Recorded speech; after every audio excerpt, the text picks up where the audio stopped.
Brittney Griner has finally faced the consequences of her actions after her controversial remarks about Caitlin Clark went viral.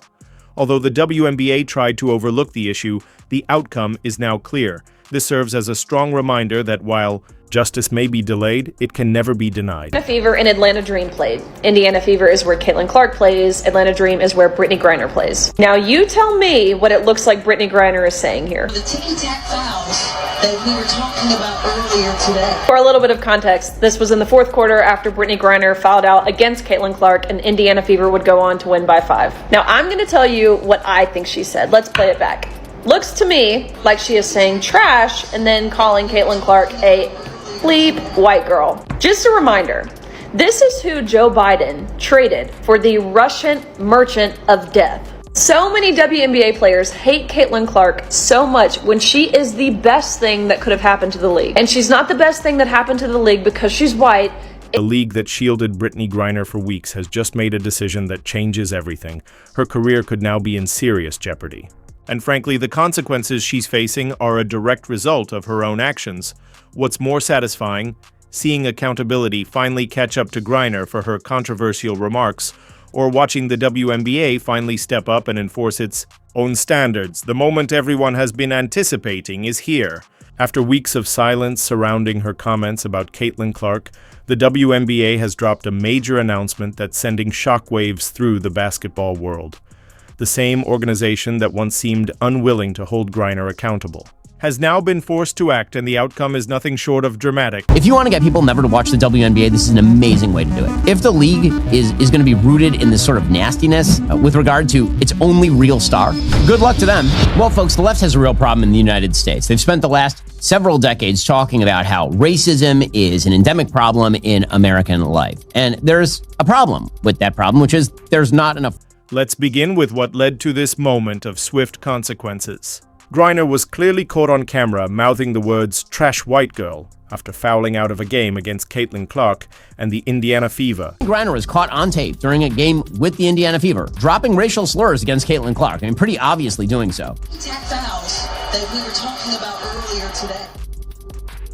And it doesn't take a lot of genius to lip read Brittney Griner, whose voice, by the way, is about as low as mine is, calling her trash and an effing white girl. Now, of course, if Caitlin Clark had ever suggested the same in reverse, using black as opposed to white in that sentence, that'd be the end of her WNBA career. But Brittney Griner is going strong. It's totally fine. The footage was undeniable.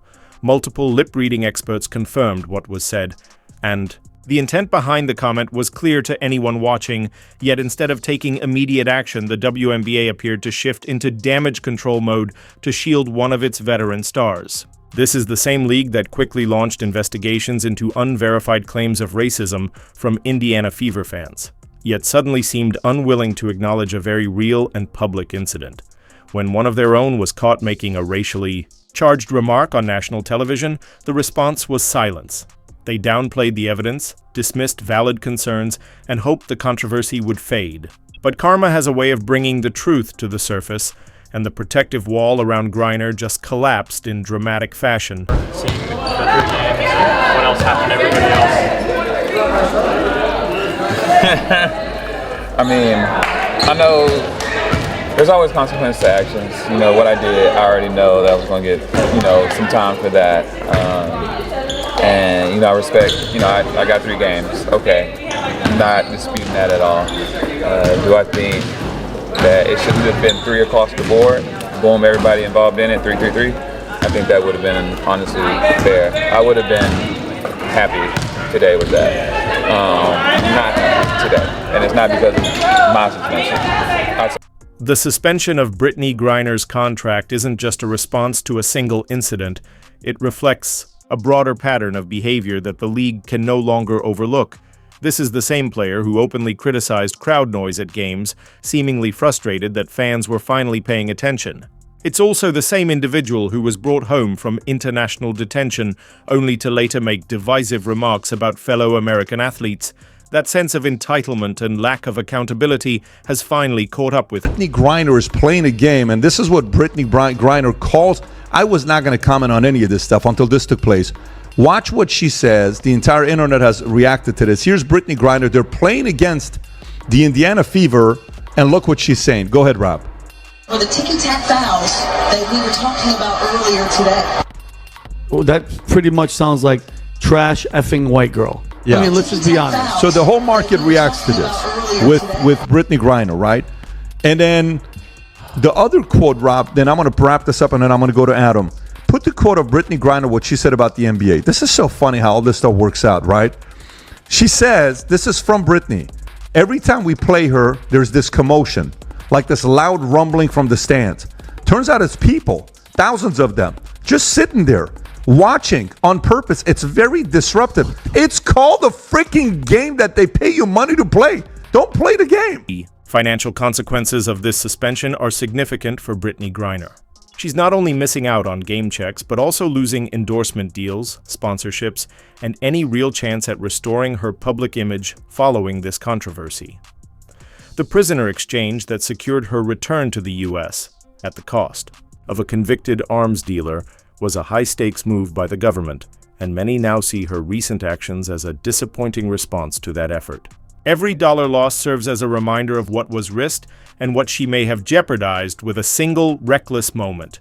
What makes this outcome feel like a turning point is its timing.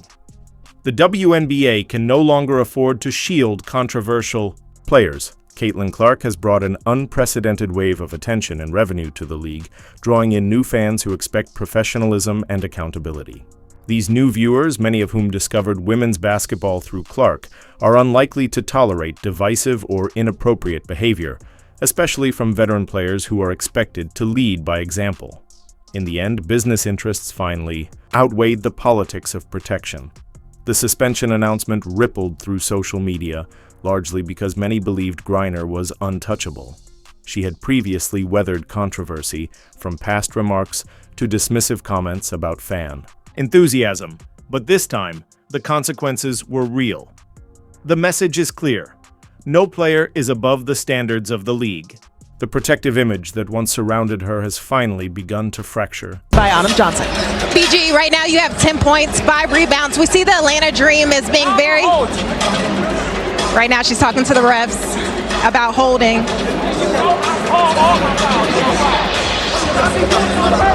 We're going to send it back to you guys. Very important question.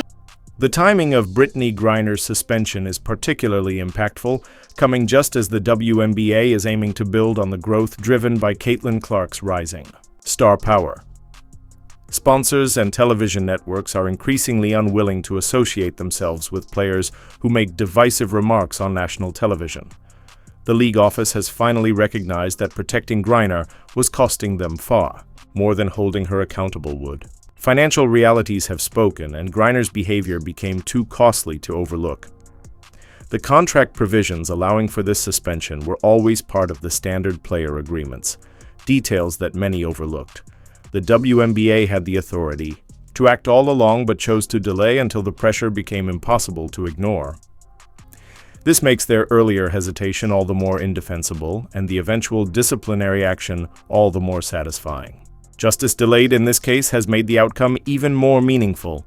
Griner's teammates and supporters have rushed to defend her, arguing that the suspension is unfair, the evidence inconclusive, and that veteran players deserve more leniency.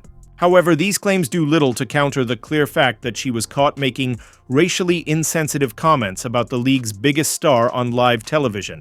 The video evidence is unmistakable, and no amount of spin can alter what viewers saw with their own eyes. Supporters of Caitlin Clark have responded positively, having demanded accountability for weeks while watching the league protect Griner, and simultaneously investigate unfounded claims of racism from Fever fans. This suspension feels like justice finally being served after a period marked by obvious double standards.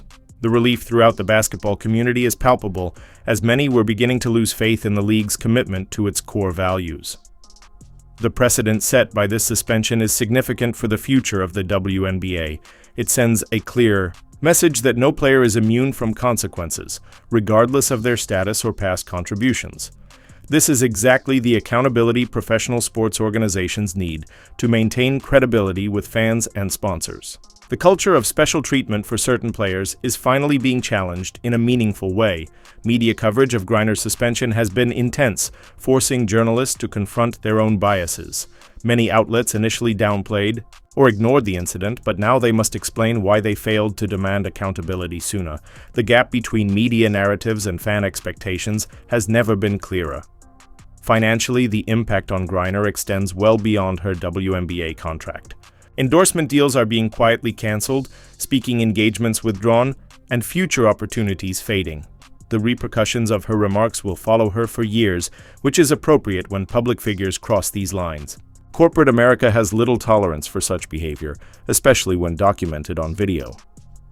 The suspension also highlights the superficiality of the WNBA's No Space for Hate campaign. Launched with much fanfare, the league immediately overlooked the most blatant violation of its own principles.